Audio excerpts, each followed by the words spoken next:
Municipality? ये UT है, ये स्मार्ट सिटी है, इसी की बात कर रहे हैं हम, इस स्मार्ट सिटी की बात कर रहे हैं। कहाँ है प्रशासन, कहाँ है? मतलब रो रहे हैं, उनकी सैलरियां नहीं निकल रही, वो कैसे अपना फैमिली को चलाए? उनको यूटी से या उनको स्टेटहुड से क्या मतलब है? स्टेटहुड की हम बिल्कुल मांग करें। अगर यूटी ऐसी होती है तो हम फिर स्टेटहुड में ही बेटर थे।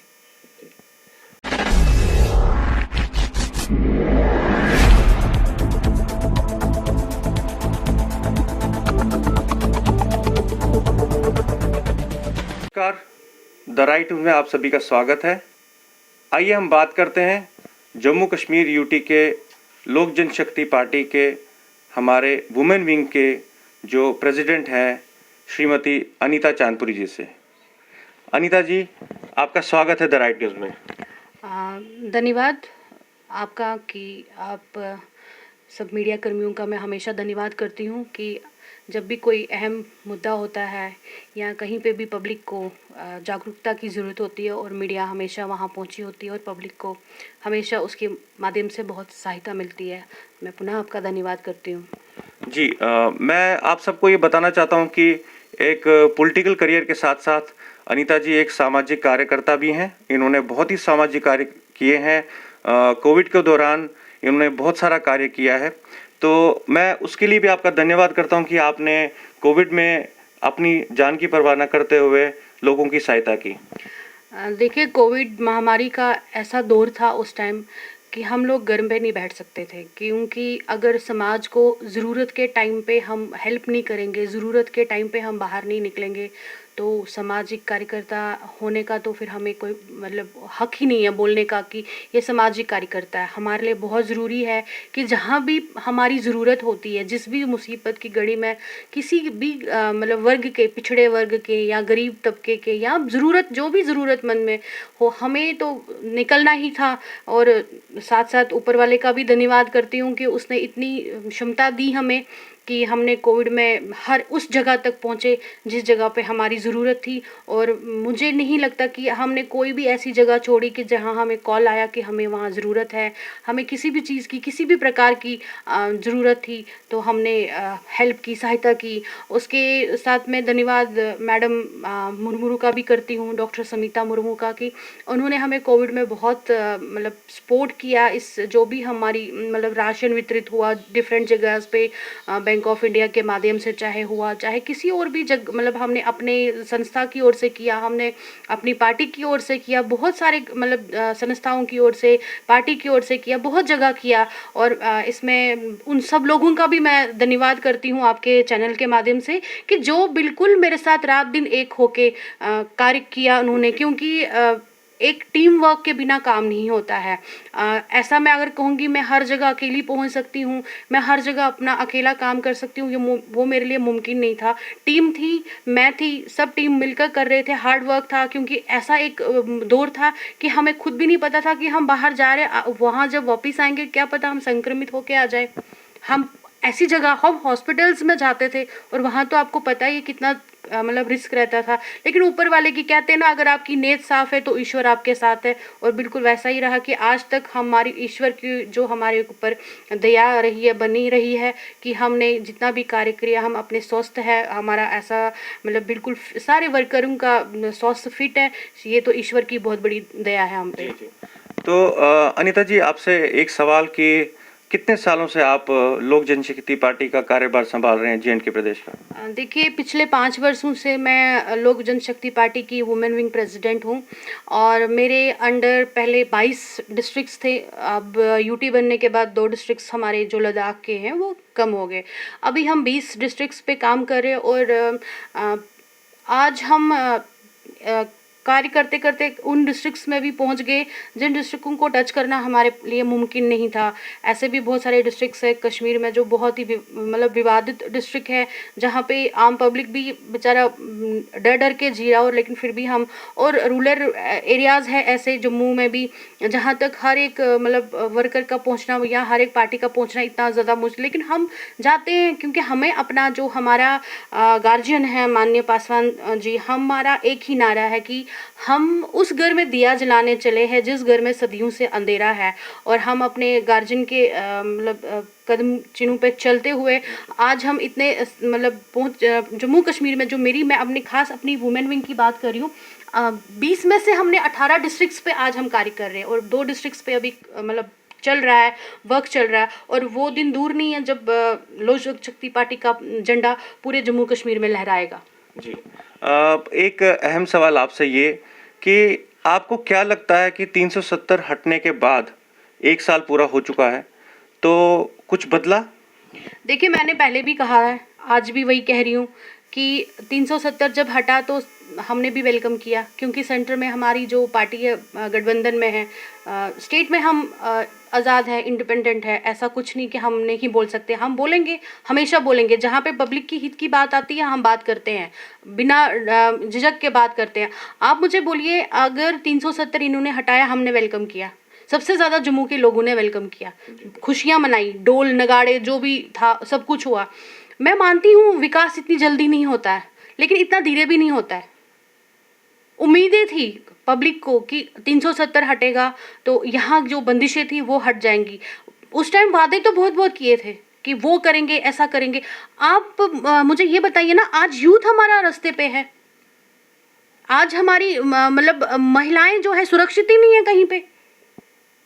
हम तो बड़े बड़े भाषण देते हैं कि विमेन इक्वलिटी, मतलब बात करते हैं, एक हक देते हैं, मतलब पूरा वो करते हैं महिलाओं के लिए। कहाँ है सुरक्षित महिला? नहीं है, आज भी सुरक्षित नहीं है। यूटी की आप बात कर रहे हैं कि यूटी में हमें क्या मिला, मुझे नहीं लगता उस हद तक हमें कोई कामयाबी मिली। आज 2 दिन की ही बात करिए ना, 2 दिन से जम्मू में बारिश हो रही तो पूरा म्यूनसिपलिटी का पोल खोल के सामने आ गया। गांधीनगर जैसे एरिया में, हम बोलते गांधीनगर, छन्नी वगैरह, इतने पॉश एरिया है, आप देखिए ना वहाँ पे क्या, वहाँ तो नाले बने हुए हैं, वहाँ तो पूरा सैलाब उबर, लोगों का कितना नुकसान हो गया वहाँ पे। कहाँ है म्यूनसिपलिटी? ये यूटी है, ये स्मार्ट सिटी है, इसी की बात कर रहे हैं हम, इस स्मार्ट सिटी की बात कर रहे हैं। कहाँ कहाँ है प्रशासन, कहाँ है? जी, एक सवाल ये मेरे मन में है कि कल अगर आप देखें तो कल संजय जी जो नेशनल स्पोक्स पर्सन है आपकी पार्टी से, उन्होंने कश्मीर में एक प्रेस कॉन्फ्रेंस की थी जिसमें उन्होंने ये बोला था कि हमें स्टेटहुड वापस चाहिए, जबकि आपकी पार्टी और बीजेपी गठबंधन में है सेंटर में, तो स्टेटहुड की बात कैसे आई? देखिए, गठबंधन की मैंने पहले भी बात की थी, बिल्कुल हम सेंटर में गठबंधन में है। हमारे माननीय पासवान जी अभी मतलब उनके साथ बिल्कुल पिछले जब से एनडीए बना है तब से हम मतलब उनके साथ गठबंधन में है। लेकिन हमें ये नहीं कभी सिखाया कि आपके साथ गलत हो रहा है आप चुप रहो। ये कभी हमें अपने गार्जियन ने नहीं बताया कि गलत हो रहा है, अवाम के साथ गलत हो रहा है, आप चुप रहो।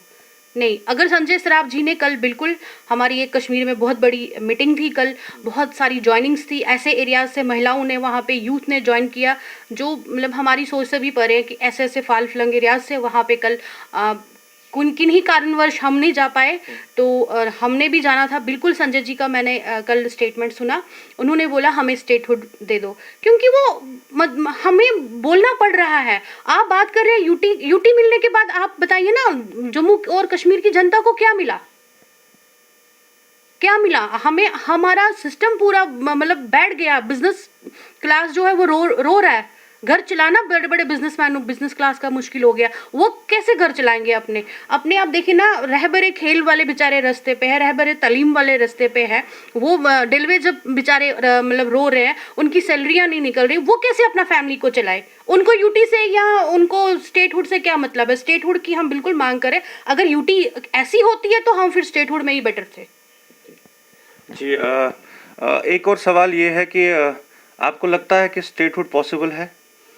देखिए, पॉसिबल और ना पॉसिबल की बात तो सेंटर वाले करें, हमें उसके साथ वो नहीं है कि उनका क्या है क्या नहीं है। लेकिन मैं अपने जम्मू और कश्मीर की आवाम के लिए इस टाइम गवर्नमेंट की जो नीति है, मैं चाहती हूँ, मैं अभी हमारे Manoj Sinha ji LG lieutenant governor आए, उनका वेलकम हमारी जम्मू कश्मीर यूटी में, और आशा करती हूँ क्योंकि बहुत सुलझे हुए नेता है, ऑलरेडी बहुत जगह उन्होंने मतलब मिनिस्ट्रियों में संभाली है, उन्होंने बड़े बड़े लेवल पे बड़े बड़े पद, और पॉलिटिकल मतलब गवर्नर है, ऐसा नहीं है कि कार्य नहीं कर सकते। अगर मैं उनसे रिक्वेस्ट करती हूँ कि हमारी जो यहाँ की समस्याएं वो देखिए ना, हमें भाषण नहीं चाहिए, पब्लिक को राशन चाहिए। बहुत बढ़िया। बहुत बड़ी बात कही आपने, पब्लिक को राशन चाहिए, भाषण नहीं चाहिए। मेरा एक आखिरी सवाल आपसे ये रहेगा कि कश्मीरी पंडितों की वापसी के बारे में आप क्या बोलते हैं? क्या गवर्नमेंट की पॉलिसीज़ हैं? आपको लगता है कि राइट वे में, राइट डायरेक्शन में कश्मीरी पंडितों को उनका हक मिल पाएगा? देखिए, आपके चैनल के माध्यम से मैं ये बोल रही हूँ कि कश्मीरी जो कम्युनिटी है, मैं भी एक कश्मीरी समाज से आती हूँ और मुझे बड़ा फ़ख्र है मैं ऐसे समाज से आती हूँ जहाँ पे 100% जागरूकता है, ठीक है। लेकिन कश्मीरियों के साथ तो पिछले 35-30 साल से नाइंसाफ़ी होती आ रही है ना। क्या मिला कश्मीरियों को? बड़ा हम लोग खुश हुए थे उस टाइम कि अब तो बीजेपी की हुकूमत आ गई, अब तो हमारे सब मसले सॉल्व होंगे। एक सिंगल पैकेज नहीं दे पाई है। पैकेज की तो बात छोड़िए, जगती टाउनशिप बसा किसके दौर में बसा? कांग्रेस के टाइम में। पैकेज मिली किसके टाइम में बस हुआ? कांग्रेस के टाइम में। वो भी सब छोड़िए, मैं बोल रही हूँ आज हम बात कर रहे हैं 18 मिनिस्टर्स J&K में आए, 18 मिनिस्टर्स J&K में आए। क्या उनके पास 18 मिनट नहीं थे जगती टाउनशिप में जाने के? क्या वहाँ समस्याएं नहीं है? अगर इस टाइम सबसे ज़्यादा जूझ रहा है वो हमारा समाज जूझ रहा है, ना हम घर के रहे ना हम घाट के रहे। हमारा समाज ऐसा समाज है, कश्मीरी कम्युनिटी एक ऐसी कम्युनिटी है जिन्होंने देश के हित के लिए हमेशा बलिदान दिया। हमने अपने घर छोड़े, हमने अपने प्राण तक दे दिए और उन 18 मिनिस्टर्स के लिए 18 मिनट का टाइम नहीं था कि एक बार वो जगती टाउनशिप में जाए, बात करें वहाँ पे क्या प्रॉब्लम्स है। वहाँ पानी की प्रॉब्लम है, वहाँ लोग मर रहे हैं गंदा पानी पी के। कहाँ है हमारी सरकार? वहाँ पे इतने बीमार है, कहाँ है हमारी सरकार? हमें राशन और रिलीफ की बात नहीं हम कर रहे, हमें वो चाहिए भी नहीं। इतने इनके हमारे MLCs थे, हमारे इतने मतलब बीजेपी के हमारे मिनिस्टर हैं, क्यों नहीं वो सॉल्व करे? हमें हमारा हक क्यों नहीं? मैं एक चीज़ बता रही हूँ, आज अगर हम गोल्डन कार्ड की बात कर रहे हैं, क्या कश्मीरी समाज उस स्कीम में इम्प्लीमेंट है? नहीं है। आज अगर हम सोशल वेलफेयर की स्कीम्स की बात करें, क्या हमारा कश्मीरी समाज उसमें है? नहीं है। फिर क्या किया इन्होंने हमारे लिए? हमें 2 किलो राशन बढ़ा दो तो हम कश्मीरी खुश हो जाएगा? मुझे आप बताइए ना, कौन सा MP आज तक कश्मीरी टाउनशिप जो जगती हमारी टाउनशिप है वहां गया और 5 मिनट किसी पब्लिक से वहां पे पूछा कि आपकी क्या समस्या है? कुछ नहीं किया इन्होंने कश्मीरी समाज के लिए, उस समाज के लिए जिन्होंने अपने बलिदान इनको हमेशा देश के लिए दिए, अपना घर त्याग दिया, अपना सब मतलब जीवन जो है हम पूरा मतलब हमारा तितर बितर हो गया उस टाइम पे जब हमारी मतलब माइग्रेशन हुई थी और हमने इनको सपोर्ट किया। हर टाइम हमने गवर्नमेंट ऑफ इंडिया को सपोर्ट किया और उसके बदले में गवर्नमेंट ऑफ इंडिया, मैं कह रही हूँ आज जो हुकूमत है उनके पास हमारे लिए कुछ नहीं है, कुछ भी नहीं है हमारे लिए, क्योंकि हम लोगों को छोड़ दिया कि बस चलो जी 2 किलो चने दे दो या 5 किलो आटा दे दो, हो गया। सर हमें ये सब कुछ नहीं चाहिए, आप हमारी बेसिक जो हमारे हक है वो तो दे दो ना। इतने सारे कश्मीरी प्रॉब्लम मतलब हमारे पास इतनी, आज मुझे सुबह 2 पेशेंट उनका डिटेल आया, उनका तो कम से कम गोल्डन कार्ड बनाओ ताकि वो बेचारे इलाज तो कर सके कम से कम।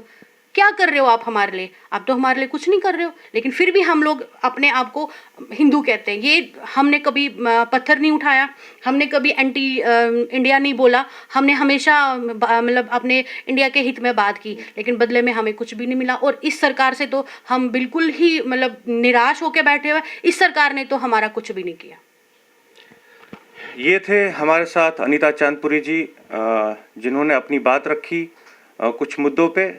तो आइए अगले बार फिर से मिलते हैं किसी और व्यक्ति से, उनसे बात करते हैं। तब तक के लिए दीजिए इजाज़त। धन्यवाद।